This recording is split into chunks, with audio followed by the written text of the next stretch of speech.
অনলাইনে ঘাটাঘাটি করতেছি, প্রথমেই কয়েকটা কোচিং সেন্টারে আমি মেসেজ দিছি। তারপরে ওরা রিপ্লাই দিছে, বলছে যে আপনি প্রতিষ্ঠানে আসেন, আইসা ক্লাসের কোনো সুযোগ পাবেন না, কিন্তু সরাসরি ভর্তি হইতে হবে, এরকম কথা বলছে।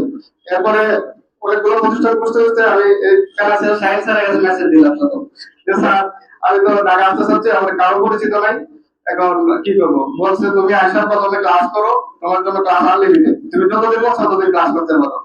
পরে বলছে আচ্ছা ঠিক আছে, ঢাকা কবে আসতেছো? আমি বললাম যে স্যার আগামীকালকে আসবো, আপনি কিছু বলেন। স্যার বলছে তাহলে তুমি আসো, আয়সা আমার সাথে সরাসরি দেখা করো। এরপর আসলাম, আয়সা প্রতিষ্ঠানে ভর্তি হলাম। ভর্তি হওয়ার পরে আমাদের ক্ষেত্রে ওনার দুজন ভাই ছিল, এক হচ্ছে যে জহিরুল ভাই, এক হচ্ছে বিলাল ভাই। তো স্যারদের খুবই প্রিয় স্টুডেন্টরা, অনেকদিন যাবত জায়গায় আছে। তো আমাদের বাসায় পছন্দ আয়সা উঠলাম। এরপর দেখি ওই প্যানাসিয়াতে ভর্তি হয়ে যায়, প্যানাসিয়াতে পড়াশোনা শুরু করি। তো স্যার আমার জিজ্ঞাসা ছিল তুমি যে আসো তুমি কি টাইপ পারো? আমি টাইপ স্যার আলহামদুলিল্লাহ আমি ভালো টাইপ পারি, টাইপে আমি কখনো ফেল করবো না, এটা আমার কনফিডেন্স আছে। পরে সাহেব স্যার বললো তাহলে পুরো রিটেন নিয়ে আগাইতে হবে। আমি বলছি জি স্যার। তো তুমি প্রতিদিন হাফিজ স্যারের ম্যাথ ক্লাসটা করবা, আর দেখবে তো 6 মাসের মধ্যে তোমার কোনো ধরনের ম্যাথের কোনো ধরনের প্রবলেম থাকবে না, এবং 6 মাসের মধ্যেই তুমি টিকবা। এরপরে 6 মাস কিছুদিন এরপরে করতে আমি এই স্যারকে জানাই যে স্যার 6 মাস তো হয়ে গেছে স্যার, আমি তো টিকছি আজকে একটা পরীক্ষা, এবং মাইক্রোক্রেডিট রেগুলারিতে প্রথম বাইরে দিয়েছি স্যারদের কাছে বলে। এরপরে দেখি আমার পড়াশোনা জার্নিটা শুরু হয় ভালোভাবে। আস্তে আস্তে ধরেন আপনার 13-14 মতো বাইরে দিয়েছি, 12 নম্বর বাইরে আমার এই চাকরি হয়েছে। আর প্রতিষ্ঠানে যখন আসতাম তখন হচ্ছে সকাল 8টার আগে আমরা সাড়ে 8টা সাবিনে নেওয়ার আগে দেখি যে সাবিনে খুলতাম, এবং তো যেমন যাইতাম কোনো ধরনের কোনো সাপোর্ট পায় নাই এরকম কেউ বলতে পারবে না।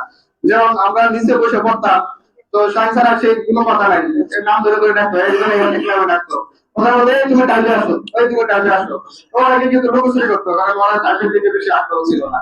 কিন্তু আমাদের যখনই বলতো স্যার যেদিন বলছে আমি কোনোদিনই না করি না, আমি বলছি স্যার আসতেছি, টাইপে জায়গা হয় নাই, বসে রয়েছি বা ওদিকে দাঁড়ায় গেলাম, তারপর বলছে পরে টাইপে বসলো। আপনাদের কথা হচ্ছে এই রিটেন প্রিপারেশনটা খুব ভালোভাবে নেবেন, এবং স্যারদের যে ক্লাসগুলো আছে মিনিমাম 6 মাস কষ্ট করে এই ক্লাসগুলো করবেন।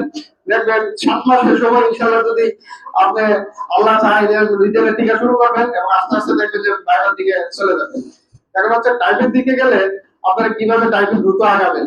আমি এই পর্যন্ত যতগুলো টাইপ করে গেছি কোনো একটার মধ্যে ফেল করছিলাম, তাও কিবোর্ডের জন্য। আর আইসিটি সহকারে অনেক বাইরে দিছি, আমি কোথাও ফেল করিনি, কারণ হচ্ছে আমার কনফিডেন্স ছিল যে টাইপে আমি পাস করবো। এরপর হচ্ছে আপনার ওই টাইপে গেলে ধরেন প্রতিদিন 3 বারের উপরে আপনাদের টাইপে যাওয়া দরকার নেই। ধরেন আধা ঘন্টা বা 15 মিনিট, এই 15 মিনিট বা 20 মিনিট করে ধরেন টাইপে আপনি দিলেন সময়টা, এভাবে রেগুলার চেষ্টা করবেন যে একদিনও যাতে আমার টাইপ বাদ না করে। আশা করি যদি আপনার 3 মাস অথবা 4 মাস এভাবে টাইপ করেন, তাহলে আপনি টাইপে কোথাও ফেল করবেন না, কোনো রকম ভাবে ফেল করবেন না। এটা আইসিটি তে হোক বা যেভাবে হোক, আর মাথা ঠান্ডা রেখে টাইপে যাবেন। আর রিটেন প্রিপারেশনের জন্য সাথে আছে, যেমন সায়েন্স এর বাংলা ক্লাসে মানে অনেক শুরু করে দেবে বাংলা ক্লাস, মানে আপনি মাথার মধ্যে ঢুকবেন। আর হচ্ছে এই যে আমাদের মুকুল স্যার, মুকুল ভাই আছে, ওনার যদি সারা মিলে রুট করে মারতে পারা, হ্যাঁ রুটগুলো যদি করেন তাহলে ইনশাআল্লাহ ভালো কিছু করতে পারবেন। আর হাদিস ছাত্রদের জন্য আছে এই বস, আমাদের প্যারাসিয়ার বস, ঠিক আছে, স্যারের কথা তো আর কিছু বলার মতো নাই। আর আমাদের নেতৃগুলো যারা আছেন, ওই আমরা 3-4 জনের জায়গায় আছে নেতৃগুলো, আমরা একই ডেস্কে মানে একই জায়গায় বসে মিনিমাম 20 জনের মতো নেতৃগুলো নিচে সাইলেন্ট করতাম। তো যখন আসতো তখন মনে হতো যে নেতৃগুলো সবাই এসে গেছে, কার থাকতে হবে কার থাকতে হবে না। তো এই নিয়ে আমরা খুব মজা পেয়েছিলাম। জোরে ভাইয়া ছিল, তো ওরা বলতো যে আমি তো অনেক আগে থেকে আসি, তোমরা ধৈর্য ধরে পড়াশোনা করো, যেহেতু আসছো এই জায়গা তাহলে তোমাদের চাকরি নিয়ে যাওয়া হয়, যে যত দিনই লাগুক কিন্তু মাঠ ছাড়া পারে না, হ্যাঁ এই মাঠে থাকতে হবে। আমরাও তো আছে ঠিক আছে ভাই, ধৈর্য ধরে পড়াশোনা করি। তো হঠাৎ করে এই আপনার যদি ভাগ্যে থাকে দেখবেন যে চাকরি হয়েই যাবে, হ্যাঁ কোনো না কোনো মতো চাকরি হয়ে যাবে।